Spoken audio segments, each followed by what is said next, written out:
ক্ষমতার দাপটে শুধু বলতো খেলা হবে, কথা কয় না। ক্ষমতার দাপটের ঠেলায় চেয়ারম্যান সাহেব বললেন কত জায়গায় যে 44 ধারা জারি হয়েছে, এইরকম বড় বড় ইসলামী মহাসম্মেলনকে বন্ধ করার জন্য 44 ধারা জারি করা হয়েছে। এমনকি বড় বড় প্রখ্যাত আলেমদেরকে স্টেজে পর্যন্ত উঠতে দেওয়া হয় নাই। এত জুলুম করার কারণে আল্লাহ সহ্য করতে পারে নাই, ঠিক না? আল্লাহ তাআলার আসমান, আল্লাহ তাআলার জমিন, আল্লাহর দেওয়া আসমান, আল্লাহ তাআলার দেওয়া আসমান, আসমানের সামিয়ানা ব্যবহার করে, আল্লাহর দেওয়া জমিন বিছানা, বিছানা ব্যবহার করে এত নেতাগিরি দেখায়। আল্লাহ রাতের পরে দিন দেয়, দিনের পরে রাত দেয়। ওই আল্লাহর শুকরিয়া বাদ দিয়া নেতার শুকরিয়া করে, নেতার লগে ছবি তুললা কবি অভিভাবক। ওই নেতা কি তোর জন্ম দিছে নাকি? তোমার অভিভাবক হলো আব্বা আম্মা, আর গোটা পৃথিবীর মুসলিম উম্মাদের অভিভাবক হলো আল্লাহ ভক্ত রাসূল ছাড়া অভিভাবক আর কেউ হতে পারে না। বাপ মার সাবজেক্টটা হলো আলাদা। বাপ মাই তো বাপ মাই, বাপ মার মতন আর কেউ পৃথিবীর জমিনে দ্বিতীয় কেউ হতে পারে? 16 বছর ডাকছে জাতির পিতা, জাতির পিতা। ও মা, জাতির পিতা যদি শেখ মুজিবুর রহমান হয় তো হাসিনারে তোরা মা খোঁজ কি লিগা? আমার কথা কয় না। এই যে শামীম উসমানের আমলনামা খুললে দেখা যায় সংসদ ভবনে উঠিয়া কতক্ষণ হাসিনারে মা কয়, কতক্ষণ হাসিনারে বোন কয়। এমন খানা খাইছে হ্যাঁ নাকি কয় 70-80 টাকা তাহাজ্জুদ পড়ে। আসলে না না, 70-80 বার গাঞ্জা মদ খাইয়ে সংসদে ভাষণ দিত। এই জন্য হাসিনারে একবার মা কয় আর একবার বোন কয়। কথা ঠিক আছে নাকি কোনো ভেজাল আছে? আল্লাহ তাআলা কয় আমার দেওয়া আসমান, আমার দেওয়া জমিন, আমার দেওয়া রাজত্ব, এই রাজত্বের মধ্যে নেতাগিরি দেখায় আর গরম গরম কথা কয়, কয় খেলা হবে। কথা ঠিক না? খেলা হবে। এমন খেলা খেলতে চেয়েছিল 41 সাল পর্যন্ত। আল্লাহ কয় চিন্তা কইরো না, 24 সাল আয়োগ। খেলাটা দেখাই দিল কে? আরো করে কোন কে? ওই আল্লাহ তাআলা এখনো বাংলার জমিনে আছে না নাই? পৃথিবীর জমিনে আমার মাওলা আছে না নাই? শুধু এখন খেলা কই গেল? আলেমদেরকে নিয়ে 16 বছর খেলছো। জামাত ইসলামের আলেমদেরকে, হেফাজতের আলেমদেরকে বিএনপির নেতা কর্মীদের সাথে মিথ্যা হামলা মামলা এমন ভাবে দিয়েছে এলাকায় পর্যন্ত থাকতে পারে নাই। আমি 14 বছর ধরে এলাকায় গিয়ে 2 রাত ভালো করে শান্তিতে থাকতে পারি নাই। বাপ মার সাথে থাকতে পারি নাই। আমার বাপ মাও জানে না 14 বছর ধরে আমি বাড়িতে যাই, সকালে যাই বিকালে চলে আসি, আবার সকালে যাই দুপুরে চলে আসি। মাও জানে না, বাবাও জানে না দিলের মধ্যে কত কষ্ট। 16 বছর চাপা দিয়ে রাখছি। কোরআনের ময়দানে তো কথা বলতে পারতাম না, এলাকাও যাইতে পারতাম না।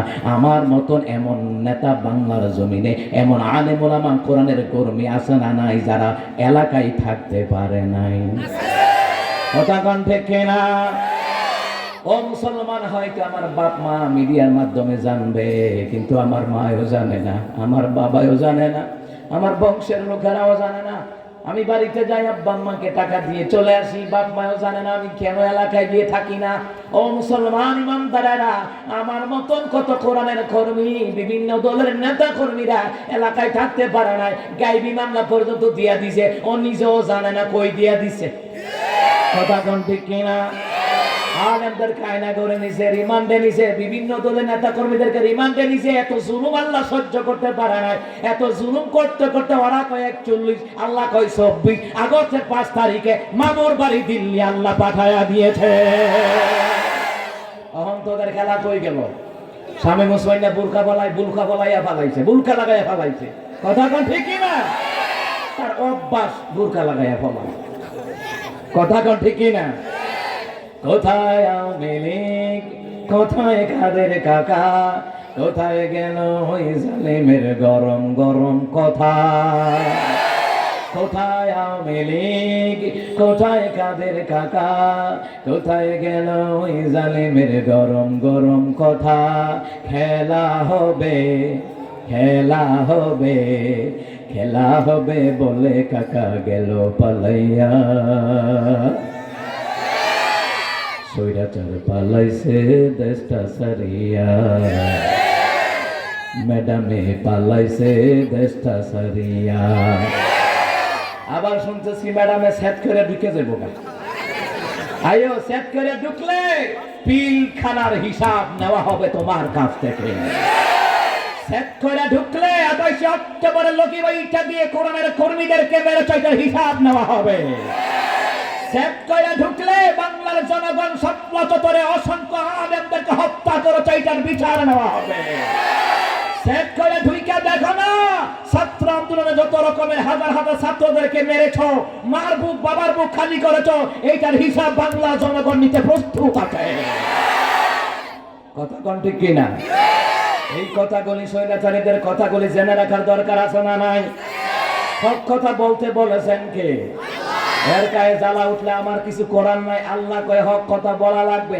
নামাজ যেমন ফরজ, রোজা রাখা যেমন ফরজ, যাকাত দেওয়া যেমন ফরজ, হক কথা বলা ফরজ করে দিলেন কে?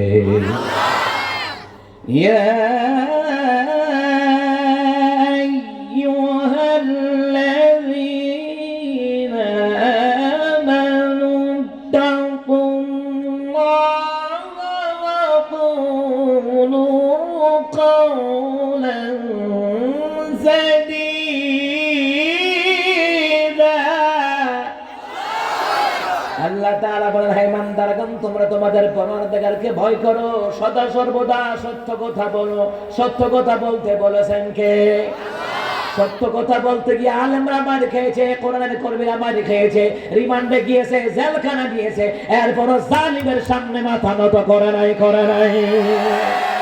এই জন্য হক কথা বলাই লাগবে, কারণ জমিন কার? আসমান কার? আপনারা আমারে বানিয়েছেন কে? ওই আল্লাহ পাক আমাদেরকে বানিয়েছেন। আসমান বানিয়েছেন, জমিন বানিয়েছেন, চন্দ্র সূর্য গ্রহ নক্ষত্র যা কিছু আছে সবগুলো আমাদের জন্য বানিয়েছেন। এই রাজত্বের মালিক জোরে বলুন তো কে?